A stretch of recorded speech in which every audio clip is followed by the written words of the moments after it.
The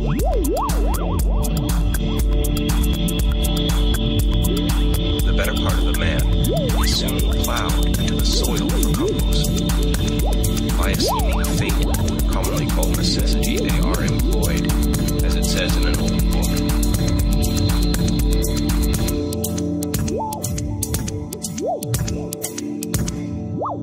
Dominique Warfa, c'est un grand nom de la littérature belge francophone et plus spécifiquement encore de la science-fiction belge. Le recueil Lagune morte et autres nouvelles est édité par Espace Nord, qui valorise le patrimoine littéraire belge francophone. Ce recueil dresse un panorama de l'œuvre de Dominique Warfa à travers 17 nouvelles parues entre 1977 et 2022, soigneusement choisies parmi un foisonnement créatif d'un demi-siècle. Prolixe, l'auteur est également critique et essayiste. Électron libre au sein d'un genre littéraire pluriel, il explore les territoires tout en conservant de grandes thématiques et des questionnements récurrents autour de la dimension temporelle, de la réalité virtuelle et de la physique quantique. La question de l'avenir de l'humanité et de son rapport à l'environnement occupe également une place importante dans ses explorations de l'imaginaire. Avec Dominique Warfa, nous parlons de son œuvre, des littératures de l'imaginaire belge francophone et de leurs spécificités, et nous parlons aussi beaucoup d'écriture, d'inspiration, d'univers.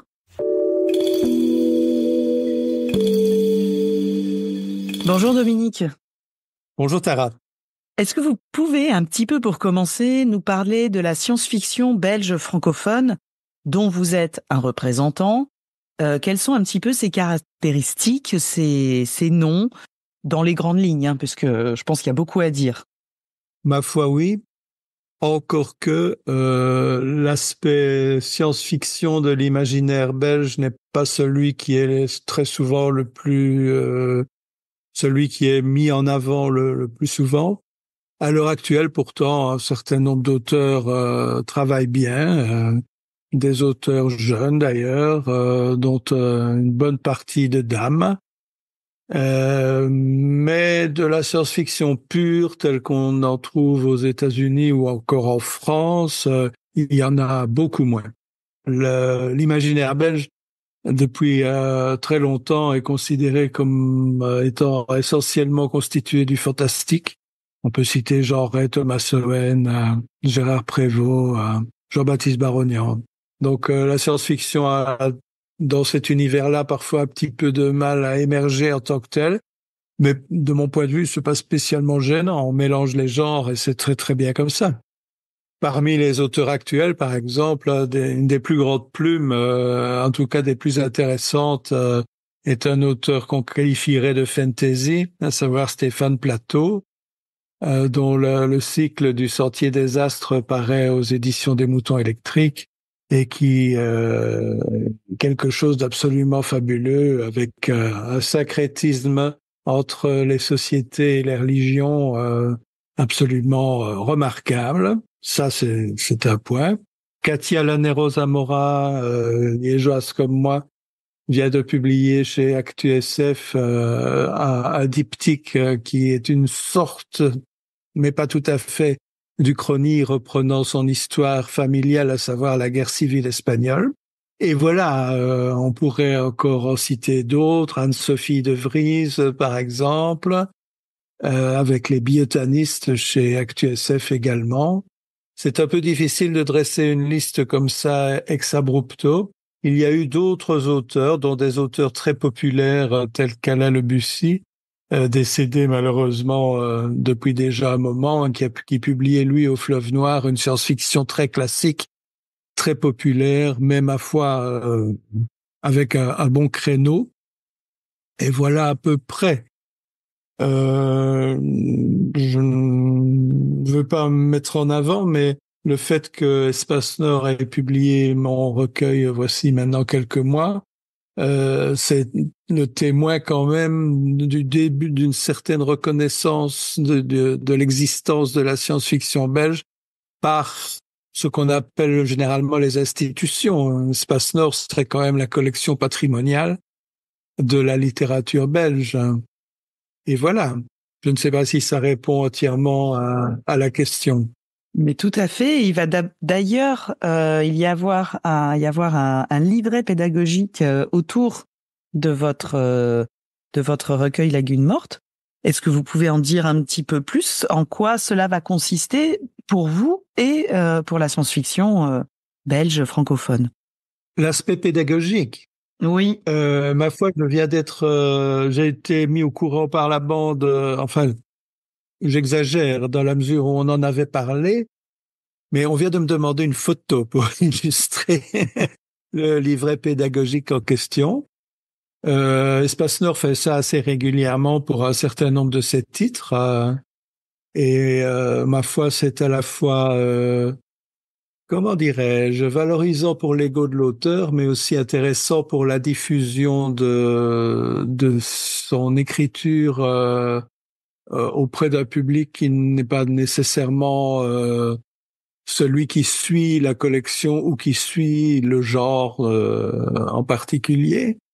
Donc, je trouve ça intéressant. Si ça peut en plus susciter d'autres questions, peut-être d'autres entretiens, d'autres interventions autour des textes, ça ne peut qu'être absolument bénéfique pour tout le monde, gagnant-gagnant, comme on dit, donc à la fois pour l'auteur et pour ses lecteurs. Mais je ne peux pas dire beaucoup plus sur la manière dont cet aspect pédagogique va être mis en place parce que c'est en confection pour l'instant et moi je ne suis pas au courant de tous les tenants et aboutissants. D'accord, ce sera à suivre alors pour voir comment justement... À suivre, oui. De toute manière, sur le site web d'Espace Nord, il y a une partie qui est réservée pour une part au catalogue de la collection, mais pour une autre part à cet aspect des livrets pédagogiques qui sont déjà en eux-mêmes une collection parce que il y en a quelques titres fort intéressants. Mais en général, on a plutôt mis en avant jusqu'à présent des auteurs classiques participant de la littérature belge francophone. Et donc le fait que, tout comme dans la collection principale d'ailleurs, des auteurs et vivants et contemporains, oui c'est peut-être un peu redondant, qui apparaissent, ça c'était quelque chose de tout à fait positif et bénéfique. Hein. Et ça fait déjà un petit temps maintenant que le comité de sélection d'Espace Nord privilégie, à côté des rééditions d'auteurs classiques, comme Georges Eckhout par exemple, encore tout récemment, l'apparition d'auteurs tout à fait contemporains et d'un grand nombre d'autrices également. Oui, ce qui permet de donner une véritable diversité accès à cette diversité littéraire. L'apparition du genre science-fictif dans une littérature jusqu'à présent très classique, mais qui a su aborder de temps en temps un peu de polar, un peu de fantastique, du surréalisme, enfin bref, tout ce qui fait un peu la structure de la littérature belge et qui la différencie parfois de la littérature française ou francophone en général, c'est ce mélange de genres différents qu'on retrouve parfaitement dans la collection. Et on va parler un petit peu de vous, plus spécifiquement. Oui. Maintenant. Vous écrivez, si je ne m'abuse, principalement des nouvelles. En tout cas, oui. Lagune morte est un recueil de nouvelles de longueur et ambiance très différentes. Qu'est-ce qui vous plaît en particulier dans ce genre? Pourquoi vous êtes-vous spécifiquement dirigé vers la nouvelle? Alors, il y a plusieurs raisons. On va évacuer tout d'abord le fait que je n'ai jamais réussi à terminer un roman, quoique j'en ai commencé plusieurs. Mais ce n'est pas ça le choix. Le choix, c'est la science-fiction, dans la mesure où la nouvelle est une partie très importante de l'imaginaire et de la construction de l'écriture et de l'esthétique de la science-fiction.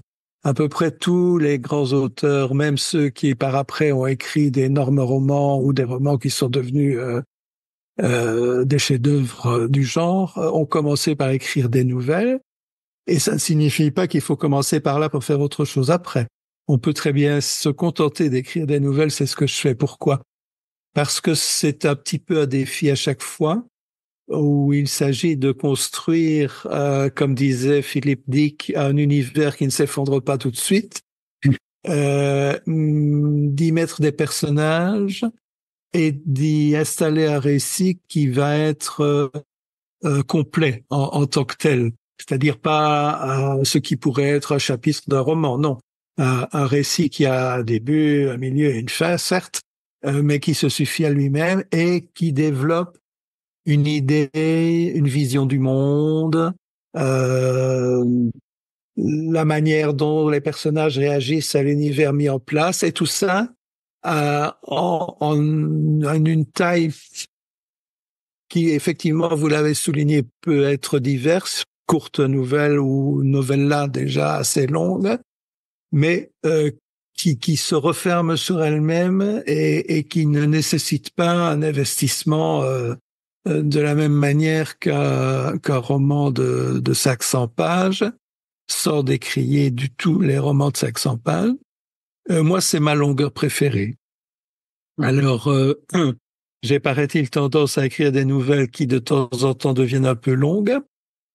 Certains de mes éditeurs l'ont déjà fait remarquer. Je ne suis pas l'écrivain de choses très très courtes. 10 feuillets, c'est vraiment très très court. C'est trop court pour moi. En revanche, ce que les Américains, je viens de citer ce terme, appellent la novella, c'est un texte qui est plus ou moins entre la petite nouvelle et le court roman déjà, voilà. Et m'étant installé dans ce genre d'univers, je m'y sors bien et j'ai continué à écrire de la sorte. Ça permet également de varier ses approches, plutôt qu'écrire 10 bouquins sur le même thème, et de changer un peu de style aussi, de mettre en scène des personnages différents chaque fois qu'on aborde un nouveau texte, des thèmes également, et des univers différents. Voilà un peu pourquoi la nouvelle. Alors, si Espace Nord a recueilli celles qui sont au sommaire de Lagune Morte, c'est parce que, ben oui, il y a que ça. Chez Dominique Poirefin, que des nouvelles, voilà. Donc, on a fait un tri, bien sûr. On a choisi, pas seulement moi, mon préfacier, Nicolas Stettenfeld, il a été pour beaucoup, et puis tout ça a été validé par le comité. Voilà. L'histoire du recueil et l'histoire de ce que j'écris en général, tantôt dans des revues littéraires dédiées au genre, tantôt dans des anthologies consacrées à l'un ou l'autre thème. Le dernier texte que j'ai écrit et qui s'intitule Sur des longueurs océanes figure au sommaire d'une anthologie des moutons électriques qui est sortie il y a pas très longtemps, qui s'appelle Solar Punk vers des futurs radieux, et où on a décidé que, à rebours des dystopies qui font fureur depuis quelques années dans le genre et à la télévision et au cinéma, on allait écrire des textes qui seraient un peu optimistes sur l'avenir du monde et qui seraient marqués d'une empreinte écologique forte, mais pas pour décrire nécessairement un effondrement. Oui, qui prend un petit peu à rebours la tendance générale dans les littératures de l'imaginaire, en tout cas en ce moment, d'un futur catastrophique. C'est ça, le catastrophisme est présent déjà depuis plusieurs années, il a toujours été présent, on ne va pas se leurrer. La science-fiction est évidemment le genre par idéal pour décrire ce genre de phénomène, et un auteur tel que le Britannique James Ballard, au début de sa carrière, en avait fait sa tasse de thé, si j'ose dire, en écrivant des futurs abominables, souvent au plan climatique d'ailleurs, des sécheresses, des tornades, etc., etc. À l'heure actuelle, c'est devenu un peu trop, comment dirais-je, fréquent. Et malheureusement, étant donné le monde dans lequel nous vivons, il n'est pas vraiment nécessaire tout le temps. Attention, il est bon d'attirer l'attention du lecteur sur certains phénomènes, mais il n'est pas nécessaire tout le temps de lui mettre le nez dans la catastrophe à venir. Mais imaginez que l'humanité peut s'en sortir d'une manière ou d'une autre, ou inventer un futur différent de celui que nous sommes en train de nous construire. Ça, c'était bien. C'était bien, je trouve que ce recueil est important. Et il arrive en édition française après quelques années où le genre, qu'on a donc baptisé Solar Punk, sur la construction du cyberpunk de naguère, existe dans d'autres pays depuis plusieurs années, du Brésil aux États-Unis. Donc, il était temps que les écrivains francophones s'y mettent. Et vous le Voilà. disiez précédemment, vous jouez beaucoup sur les styles, les ambiances, les narrations. Enfin, il y a une grande pluralité, diversité dans votre, en tout cas dans ce recueil. Est-ce que c'est justement lié à votre envie d'explorer différents chemins que vous permet la nouvelle, ou est-ce que c'est un petit peu votre signature tout court? Pourquoi cette grande diversité dans votre écriture? La première réponse, c'est que la diversité vient un peu de l'évolution aussi de l'écriture. Lagune morte, où les textes sont classés chronologiquement, suivant leur date d'écriture, c'est à peu près dans les 50 ans d'écriture.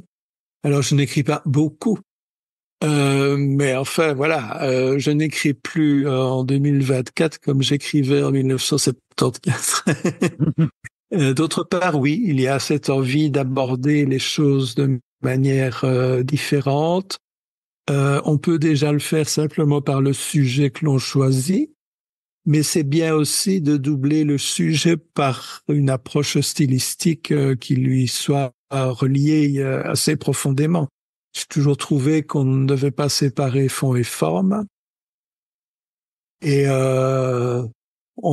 certains autour de moi vous expliqueraient qu'au début, j'étais fort influencé par les littératures expérimentales et que j'ai écrit des textes qu'on pouvait qualifier avec tous les guillemets possibles d'éclatés, et que désormais, je pratiquais une narration plus fluide, plus facile à suivre peut-être, enfin bref, voilà. Mais moi, il me semble en tant qu'auteur, mais l'auteur n'est pas nécessairement toujours son meilleur commentateur, il me semble que je continue à utiliser des approches différentes.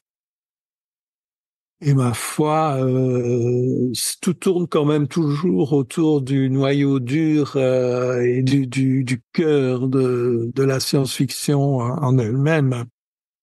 Et diversifier les approches permet de diversifier la manière dont la science-fiction répond un petit peu à ce qu'on attend d'elle. Alors en 2 mots, puisqu'il y a des discussions entre spécialistes sur la définition du genre, en 2 mots quand même, nous vivons dans un monde. C'est pas seulement le monde physique mis autour de nous, le trottoir ou les nuages, etc. C'est le monde en tant qu'univers. Et le monde en tant qu'univers, c'est plein d'énigmes. La science essaye de résoudre petit à petit, avec ses moyens, un certain nombre de ces énigmes. Mais elle le fait évidemment de manière, c'est redondant aussi, scientifique, accompagnée d'une certaine technologie qui peut être bonne ou mauvaise, on en discute. La science-fiction, elle, c'est la vision esthétique, poétique de la science.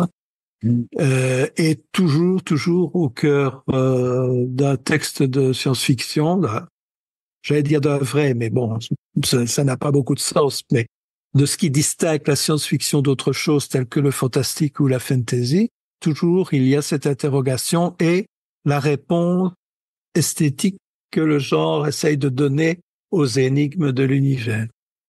Sans se prendre trop au sérieux non plus, bien entendu. Et donc, voilà aussi pourquoi j'écris des choses différentes de manière différente, parce qu'il y a toujours plusieurs manières d'expliquer les choses, je pense. C'est une belle définition que vous donnez de la science-fiction et par extension de votre propre science-fiction, puisque vous vous inscrivez pleinement dans ce que vous venez de donner comme définition avec votre écriture. Je l'espère.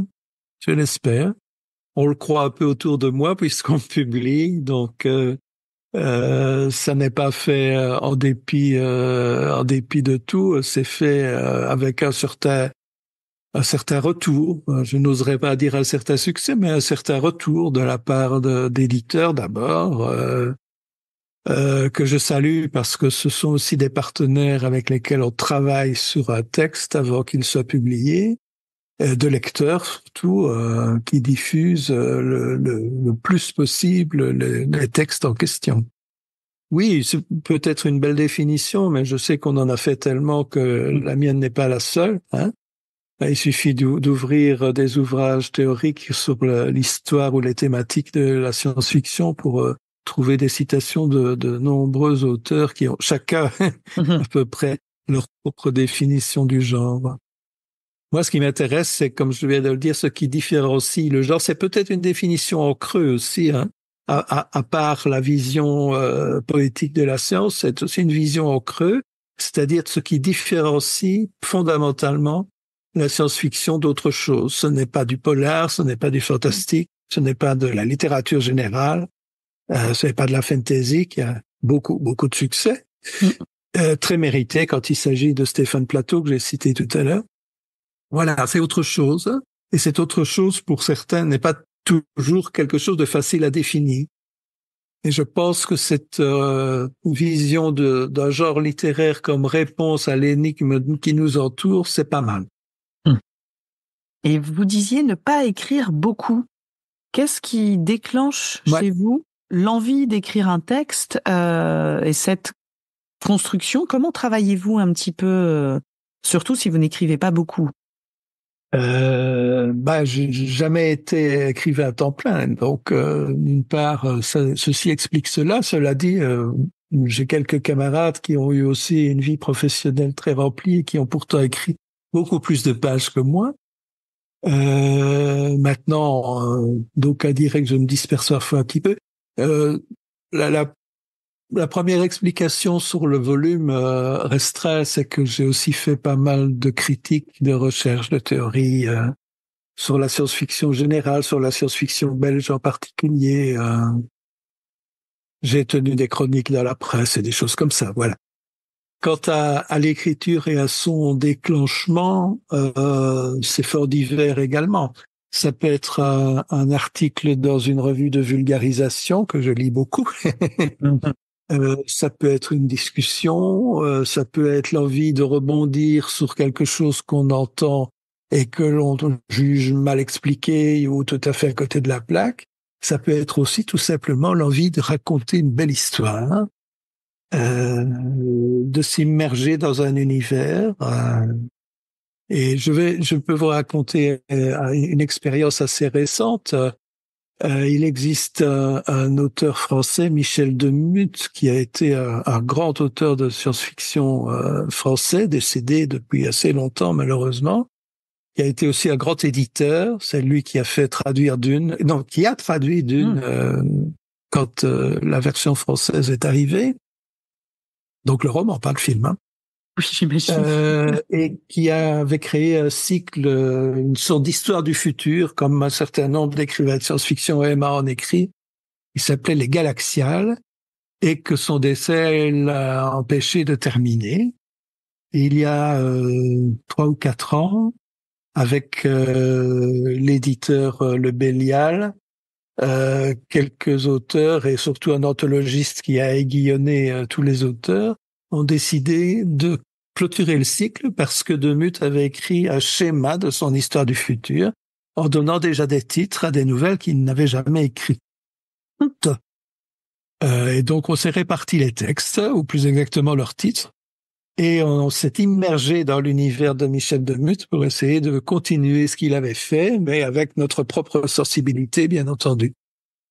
Et ça a fait un gros recueil, gros, hein. Alors là, plus gros que la Gueule morte, qu'on trouve, qui s'intitule donc Les Galaxiales et qu'on trouve assez facilement. Et voilà, c'est une expérience. Hein. D'un autre côté, on se met dans son coin, maintenant devant son clavier d'ordinateur, et on jette quelques idées sur l'écran. Et puis on voit si ça se goupille, si ça va bien ensemble, si je vais encore reprendre l'expression de Dick, mais si ça ne s'effondre pas tout de suite, il faut quand même que ce soit, voilà, quelque chose à ajouter à la définition de la science-fiction, il faut que ce soit logique, rationnel, donc exclure le fantastique pur, et rationnel et logique. Il faut que les choses se tiennent. qu'on ne jette pas n'importe quelle idée n'importe comment, sans imaginer comment tout cela peut fonctionner de belle manière, sans qu'il y ait des trous dans la narration, par exemple, ou qu'une idée soit jetée et puis abandonnée en cours de route. Il y a beaucoup de travail. Ce n'est pas parce qu'un texte ne va faire que 80 feuillets au lieu de faire 500 pages qu'il n'y a pas beaucoup de travail, entre autres de structure derrière. Et cela dit, ça n'empêche pas qu'une nouvelle, un jour, peut décider de s'étendre et de devenir autre chose. C'est ce que j'essaye de faire de temps en temps. Jusqu'à présent, j'y suis pas parvenu, mais j'ai derrière moi des éditeurs qui me poussent, et enfin un roman qui sort. C'est quelque chose que vous avez envie d'essayer à nouveau, puisque tout à l'heure vous disiez que vous aviez essayé, mais que oui, préfériez la nouvelle. Oui, parce que je crois que j'ai écrit 2 ou 3 nouvelles d'assez grand format d'ailleurs, comme Le Danseur absolu ou Plongée profonde, par exemple, qui était un des rares gros space opéra que j'ai écrit. Qui mériteraient de voir leur univers se développer un petit peu davantage. Et en ce qui concerne Le Danseur absolu, qui est un texte qui tourne autour de l'idée de la personnalité artificielle, où on implante une personnalité reconstituée dans l'esprit d'un danseur plutôt médiocre pour qu'il devienne une star du ballet. Évidemment, ça marche mal, parce que sinon il n'y aurait pas d'histoire. Et celui-là, il va sans doute donner lieu à une suite parce que il y a d'autres choses à écrire. Et quand on écrit un texte, qu'on lui donne une suite et puis qu'on voit que ça peut continuer, ça pourrait finalement donner un gros manuscrit. Oui, il peut prendre sa vie propre oui. et se développer par lui-même. Oui, parce que c'est un lieu commun de dire de la part d'un écrivain que le texte vit sa vie, mais c'est vrai dans la mesure où, sinon, on n'aurait aucune raison d'y revenir 10 ans après l'avoir écrit, par exemple. Or, pour moi, c'est ce qui se produit de temps en temps. À côté de ça, il y a tous les autres textes qui demandent aussi qu'on les écrive. Donc, c'est un peu ça, sans doute, que s'investir dans une écriture à long terme comme un gros manuscrit, je n'y suis pas encore parvenu. Voilà. Il y a toujours à un moment donné autre chose qui vient s'en mêler et on abandonne le gros manuscrit. Voilà. Et vous êtes donc vous êtes bien sûr auteur, mais vous le disiez tout à l'heure, vous êtes également critique et essayiste. Est-ce que cette pluralité des casquettes, si on peut dire, vous a apporté quelque chose de particulier, que ce soit dans votre travail d'écriture ou dans votre travail de critique? Est-ce que tout ça c'est un petit peu nourri? Nourri l'un de l'autre, sans doute, certainement même. Et au départ, il faut d'abord je ne peux parler que pour moi, mais au départ, on est d'abord un grand lecteur, un boulimique de lecture. Dès l'adolescence, moi j'ai connu les débuts des collections de chez Marabout, les grandes heures des revues de science-fiction françaises qui étaient Fiction et Galaxie. Et tout ça a forgé l'envie et préparé au déclic qui pouvait permettre de passer à l'acte, en fait. Quant au rapport entre la fiction qu'on écrit et celle des autres que l'on analyse, eh bien oui, on va trouver des choses qu'on n'a pas chez soi. On va imaginer que telle chose, sans pour autant la reproduire, c'est quelque chose d'intéressant. Excusez-moi. Donc ça nourrit, et ça nourrit forcément de manière inconsciente, on va dire. Même si on écrit un texte sur un auteur et qu'on sait là pertinemment bien ce qu'on est en train de dire de lui, par après ça peut revenir sans qu'on l'ait voulu, en se disant tiens, ça a été abordé comme ça, et si moi j'essayais de l'aborder autrement, ou d'en donner une version différente. Oui, les deux sont conjoints en quelque sorte. Et même si je ne fais plus de critique au sens de la critique journalistique depuis un certain temps, Je continue à faire un peu de recherche et écrire de temps en temps un article sur tel ou tel, et en ne me limitant d'ailleurs pas à la littérature. Un ami m'a demandé pour une revue française il y a quelque temps un article sur le dessinateur Philippe Cazat, qui m'a été un peu difficile à écrire, mais où finalement je suis parvenu au bout. J'espère qu'il sera bien perçu. Et puis j'en ai écrit sur des auteurs, sur des thématiques. Oui, la littérature pure, c'est pas ma seule nourriture. Hein, la bande dessinée, les séries télé, mais j'ai jamais écrit sur les séries. Si, si. J'ai fait une conférence pour la Bila sur la série Doctor Who, qui aurait pu devenir aussi un essai plus conséquent d'ailleurs. Certainement, il y a toujours des liens entre fiction et réflexion critique.